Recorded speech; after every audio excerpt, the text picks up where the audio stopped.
Good morning, ladies and gentlemen. Surgical management of removal of a foreign body in a pediatric airway. In this sort of patients, when the patient has a big tracheal foreign body struggling for breathe like this, requires an experienced surgeon to handle such cases. Again, you see another child who has a foreign body in the trachea which has come in the midnight with a 42 saturation and struggling for breath, requires an experienced anesthetist as well as surgeon to handle such situations. You can see the child after removal of the foreign body is comfortably breathing. At the room air, you can see the saturation is 100%. For the beginner to learn the art of handling the bronchoscope as well as the forceps and the camera, so we have designed a rubber tube mannequin. In this, we have taken a catheter and incorporated into the box. So now we start removing the foreign bodies from the rubber tube. You see here, now I am removing a foreign body with the optical forceps. By doing such things, the beginner can learn the depth perception, art of passing the bronchoscope using foreign body forceps and extraction of the foreign body with minimal damage to the surrounding mucosa. Now you can see we are removing the rubber mannequin. So we have to remove the whole peanut in one go. We have to catch at least the more than 50% of the peanut. So now you can see those things can be learned at this mannequin. This is a sheep lung mannequin. You can see the lungs as well as the trachea and the larynx are mounted on a cardboard box. And now we can start passing the telescope into the tracheobronchial tree of the sheep. You can see here the sheep trachea is longer than the human being, and the angulation of the left main bronchus is more than in a human being. And now you can start again the same thing by putting the foreign bodies into the tracheobronchial tree, and you can start extracting them by conventional as well as the telescopic forceps. You can see it mimics just the human lung, and the art of handling the telescopic forceps as well as the conventional forceps would become easy for the beginner to remove it when it comes to the reality.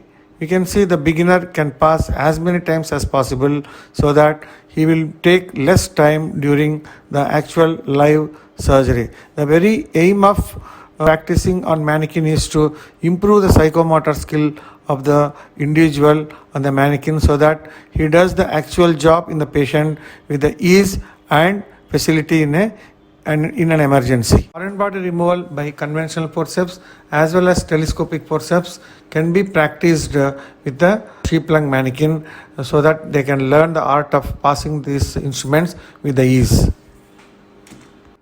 During live removal of a foreign body, the best way or the best approach would what I follow is we ask the anesthetist to show the cards, and I take a telescope attached to the camera.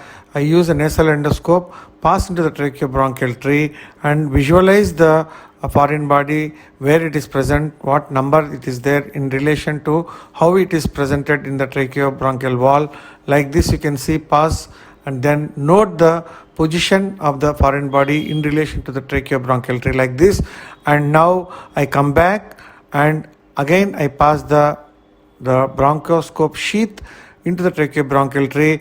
Now most of the times we use a ventilating bronchoscope like this, where anesthetist is comfortably ventilating the child, and now I pass the foreign body grasping forceps. I know what forceps to use. At one go I remove the foreign body from the tracheobronchial tree. In this situation, the foreign body got stuck in between the vocal cords, wherein you cannot ventilate or intubate. In this scenario, you should be quick to remove the foreign body. Once you remove the foreign body from tracheobronchial tree, it's always a better practice to pass the telescope or the bronchoscope to see for a suspected second foreign body. In some scenario, you can see second foreign body for our surprise. This child, you can see the foreign body, a big piece of peanut is present at the lower part of the trachea. So now I am I'm removing the foreign body with the optical forceps. The difficulty is that this foreign body is actually in the coronal plane. So we need to make it into a convenient position. That is we need to do version and then change its position into a sagittal plane so that you can remove the foreign body with ease at the level of the vocal cords. So this we have to practice. And another patient, you can see a big bunch of piece of peanut is there. This may not come through the glottis as a single piece. Sometimes you may have to remove piecemeal. Another situation is a subglottic foreign body in a struggling child wherein you don't have much time, can be removed without bronchoscopic sheath. And metallic foreign body is difficult to remove sometimes because it slips.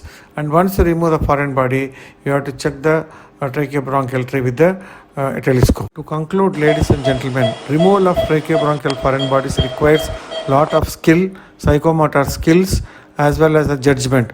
All these preliminaries can be learnt on mannequins, and the actual surgery will become easy if they know all the psychomotor skills which are learnt on the mannequin can be transferred into the operating room than the surgeon taking his first steps learning basics on the patient. Thank you.